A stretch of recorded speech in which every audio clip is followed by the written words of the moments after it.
Hi, I'm Teresa, Operations Manager at Childbirth Concierge. Today I'm with Kathy, and we're going to talk about 10 actions that can shift your birth experience. In many conversations, we have questions and patterns that are repeated by many families. So, Kathy, I've asked Kathy to join me to let's discuss those. Thanks for joining me today, Kathy.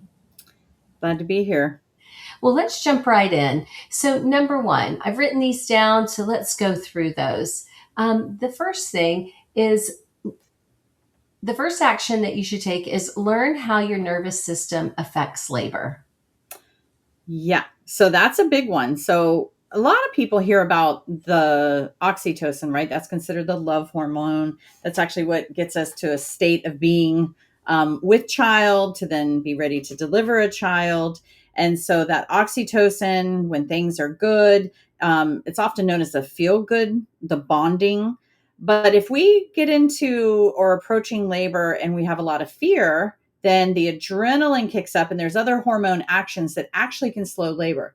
So, not uncommon if somebody isn't in a really good, strong, active labor pattern, that if they are really afraid and they get to wherever they're supposed to be going or hospital, that is, that their labor pattern might be 5 minutes apart and they get there and all of a sudden it backs off to 7 or 8 and they're telling the nurse, no, really, it was that. It's because that fear of the unknown has kicked in. So getting to where you understand the processes, trusting the processes, understanding what to do is really going to help somebody understand what processes and help them move through that.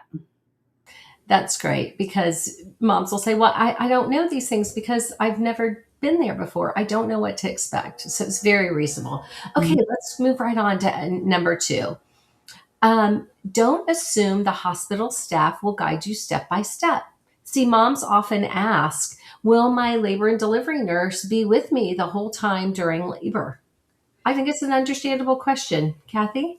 Oh yeah. Well, a lot of times when you ask new parents how long is the average first time labor, I've had dads say two hours. I've had people say 40 hours. Average is between 14 and 16. So you think of some of that being at home before it's time to go. Nurses, as much as they may want to be bedside with you, are clinical. So they have a lot of clinical responsibilities on that side. So it really is in your best interest as an expectant family is to surround yourself with support people that can help you navigate through those pieces, so that you always consistently have support. You cannot rely on the nurses. Sometimes you get amazing nurses, they don't have a lot of patients at the time, they can be in there with you, but that's an unknown. So I would make sure you've got that support before you're going in. Yeah, I like to describe that with us when you have support and that support people and knowledgeable support people, trained support people like a doula, um, that we are that ribbon of consistency that runs through your pregnancy, early labor, your active labor, delivery, and into postpartum. We can be that continuity of support. Absolutely. So, number three, plan for your support after birth, not just during. We have a saying that, you don't know what you don't know. And so there's a lot of planning that goes on when you're pregnant for parties, for your nursery. Then, Gender reveal. That's probably one of the first ones, gender reveal. yeah, absolutely right. You plan for your gift registry, even if you're a minimalist or if you really like to go all out. There's lots of planning, but this support so important. Kathy, would you speak to us about that? Absolutely. So postpartum, a lot of people, we're seeing it more these days, are nodding to and beginning to prepare more for the postpartum. But historically, it's the big day. How am I going to get through labor? What's it going to be? Going to get to meet my baby. And then, we talk about postpartum being 6 weeks. Well, that's really an understatement too. It took you 10 months if you're delivering at 40 weeks to get to that state. We really need to think of that postpartum year, the immediate recovery is 6 weeks, but you have a long road to get, not only not to get back, you really don't even get back. You have to create a new normal. And so really being intentional about planning for what that looks like, whether it's cooking for four, freezing for two, getting a postpartum doula, family comes in for a while. You get a team of people, friends to call in, once a day for 6 weeks, however that needs it. We really should be encouraging parents to plan more for the postpartum just as much as preparing for the birth. Absolutely. Yes. So let's go to number 4. Number 4, involve your partner or your support person in prep. And I love this. I love this is very specific and intentional because as women, we can really dig deep and get deep into things. And so when you're experiencing it, right? You're going through pregnancy, you're feeling all the feels and your body's changing, your chemistry's changing, your emotions are changing and building and preparing. And so to bring that support person into your prep, they love to be included, I have found. So sometimes even we talk around birth doulas, like, hey, what am I here for if you have a birth doula? But no, we become part of the support team. You all are the star of the shows. We are just coming in as that extra support. Will you expand on that? Yeah. So a lot of times, having done birth for so much, it's really, there are some partners that really anticipate, they plan for, and they show up for. There was a study done many, many years ago in Canada that showed that only 20% of the male population could show up, actually go through a class, ingest what was taught, and then turn around and apply it. So there's a high probability that the support person may not follow through with what your intentions, like what you have in your mind. So I really encourage parents to sit down and talk about realistic expectations. I have worked with families that the dad has just a certain capacity, the partner has just this capacity, and she's better off to just go ahead and accept that that's their capacity and make other plans for that additional support that she perceives that she needs. Yeah, I'll just chime in with a really cute story. I had a couple I was meeting with, and and the dad had all the communication with us, and I thought, well, this is super interesting. That's not really the norm. And so he like took the lead in the conversation and he said, look, he's like, I'm terrible in a medical situation. I'm terrible in a crisis. I don't do well under pressure. And he said, I am the one that insisted that she have a doula. We need to have that support there. He said, I'm just trying not to be the one that, like falls and cracks his head and needs to go off to get stitches during this process. And I'm like, all right, you're going to get the gold medal in hand holding. We'll let you know. We'll keep an eye on you, make sure you don't turn green. It was great. I'm so glad to see him. That's about knowing what your capacity is. And I love that. Okay. Action 5, choose education over information overload. That's self-explanatory, but let's dig deeper into that. All right. Say that one again. Information versus what was it? Choose education over information overload. There's so much online and people are always so overwhelmed. I hear this all the time. Yeah, that's my brain, there's so much in my brain just from years of doing this, right? So when I sit down and I work with a couple, whether it's a private class, years of doing doula work, is what I want to know what's important to them. What is their goal?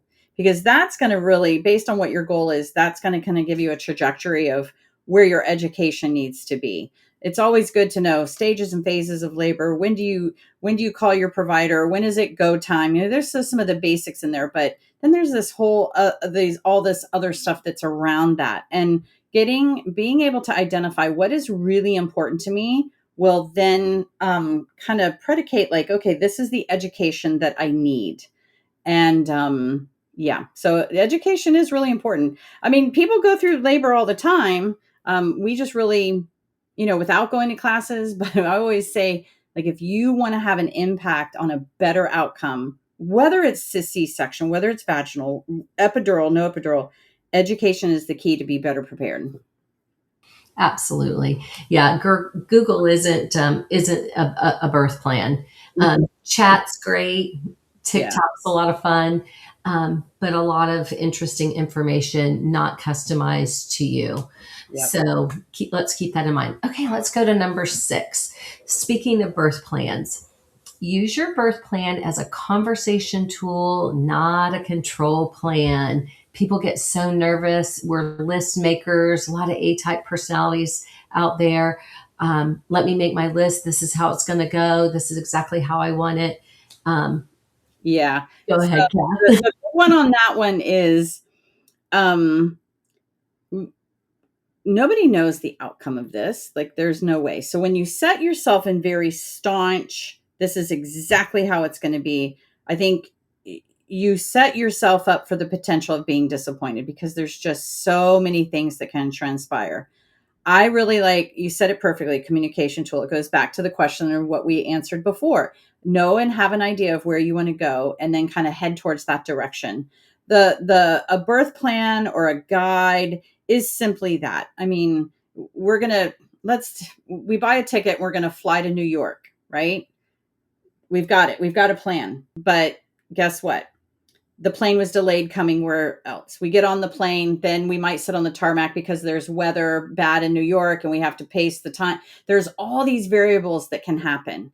So if we have the skills just to kind of relax and move through it, be able to articulate, be able to ask questions, we're going to go through and not be so rigid and set ourselves up for disappointment.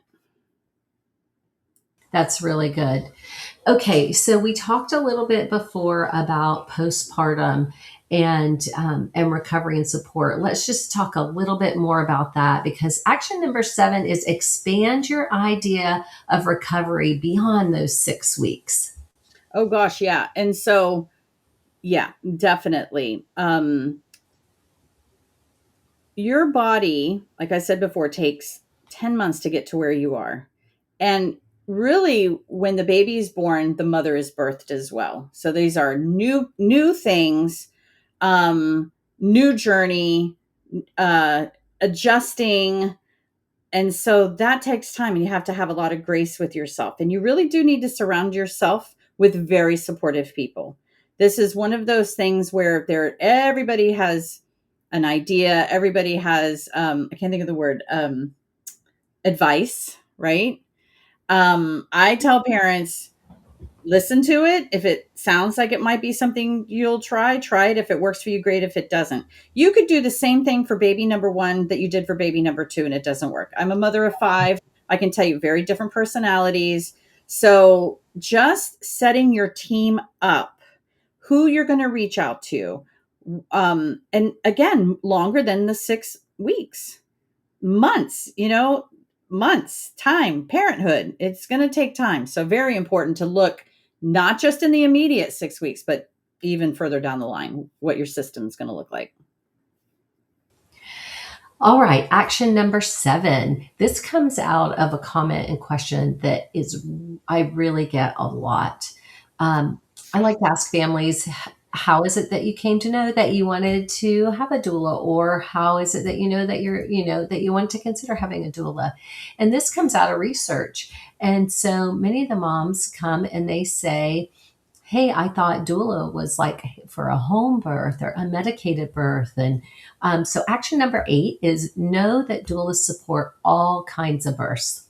Oh, yes, 100%. At least here at Childbirth Concierge, that we, no shame in the game. We really are looking to deliver that peace of mind for that client. We have clients that come in, they want to completely go natural. We have clients that are like, nope, get an epidural as soon as I can. Our role here is to support whatever that journey looks like. We don't try to shame. We don't try to tell people what to do. We try to educate them, give them evidence-based information, and then we bridge that with what we call emotional and trauma-informed care. If somebody is super afraid of something, then we're going to help them journey through that. And their outcome is their journey. And we just get to come alongside and be as supportive as we can to that. I love that. Yeah, I love when moms also discover and they come to that realization that this can be support, and it's a reachable thing to have a doula for most moms. All right, number 9. This is something that we all feel, but we don't always like to talk about it, and this is our emotions. So we want to prepare emotionally, not just logically. super easy to check off these lists, got our bags packed, classes are done, baby clothes are washed and put in the drawer, got our diapers, but we've got to leave space to talk about feelings. So, Kathy, will you talk to us about the emotional side about birth? Well, first of all, in pregnancy, in our womanhood, if you will, our emotions are often based on hormones. And so there's a lot of emotion that comes into the fear of having a baby. What if something happens? Will this child be president of the United States one day? Is it a boy? Is it a girl? And there's all these things that go, and that is very emotional for everyone, right? For somebody that has no emotion, I would be a little bit more concerned. So this journey is really important that you have people that you can connect with and interact with, because it's healthy to be able to express emotions. And even men should have places where they can chat with other men, or partners chat with other partners around what it is. It's kind of like it takes the village, right? Well, there's a village. You have to do the work. Nobody can do that for you. But one thing that's really clear to me is I never shame anybody with where their emotions are, whether sad, happy, like you feel those, you move through them and you keep moving forward. So, Yeah, it's so true. And it's another one of those things. I was talking to a new mom recently, and she said, nobody could have prepared me to feel this way. Because I asked her the question. I said, is there a class, a conversation, help, support? Is there anything that could have helped you with this, help change that? And she said, no, I think this is just something that we experience, but we need the space to know that we can be supported once these things come about and I have a place to talk about it. mhm. And so number 10, it really focuses a lot around that too. And we really want all the moms to really normalize getting support for feeding. Um, I cannot tell you how many times I've heard, I didn't expect it to be this hard. And one of the things that we've done at Childbirth Concierge, we've really tried to focus when our clients come to us, to help them prepare better for how they intend to feed their baby, what their breastfeeding journey may look like. So Mhm. Kathy, also an IBCLC, so many years of experience, expert in tongue ties. Let's talk a little bit about what moms are feeling and hard and preparation around feeding baby. Well, anytime, and this is not just my personal experience, but studied globally, the number one reason women give up breastfeeding is they don't believe the baby's getting enough. If you talk to any mother, even a formula fed baby, that mama is going to worry, is my baby getting enough? So, what's really important is to equip that family with tried and true, this is how I know my baby is getting enough, which is diaper output. Not everybody has to have a scale. And some of it is trusting the process. I always say to people, did you tell your body how it was going to grow this baby? And they kind of look at you and like, well, your body is just DNA. It knows what to do. Now, can we give it good nutrition? Can we give rest? Can we get care? Absolutely. But it just knows what to do. So breastfeeding goes along that for hundreds and hundreds of years. If we had not, if women had not been successful at breastfeeding, we wouldn't have succeeded as a human species. Does that mean that some people had challenges? Absolutely. But overall, humanity has made it through. So when we think about the feeding, again, it is identifying where the fears and concerns are, and then equipping yourself with the information that will help you navigate that. Yeah, feeding, we've got this, or, oh, hey, wait a second, we need support. And at Concierge, we really have found that when we do prenatal lactation visits, uh, the number of people that are just, oh my gosh, that was so amazing, I didn't know what I didn't know, that is really setting that mom up for success for when that baby comes. And this is totally anecdotal, but I would probably say 40 to 50% of the moms I see prenatally, I do not need to see postpartum because they are set so well on their journey. And then the ones that do, there's a certain percentage that just want to make sure everything's fine. And then there's that percentage that really did run into a challenge and they needed an expert to come in and help them navigate that program. So, or that part of their journey. Yeah, we really have seen that big shift, haven't we? In that proactive early support before baby gets here instead of the reactive support. And that support, of course, is judgment free. And I love thinking about a baby learning to walk. Is hard, it's different, it's new. They're not failing, they're just new, they're learning. And so it's the same thing when you're breastfeeding. Mm-hmm. Well, Kathy, thank you so much. I know you're super busy. Thanks for taking the time to go over these things. And I think we'll have a conversation all around breastfeeding really soon that we can share with our expectant families. Sounds good. Thank you so much for having me on. Okay.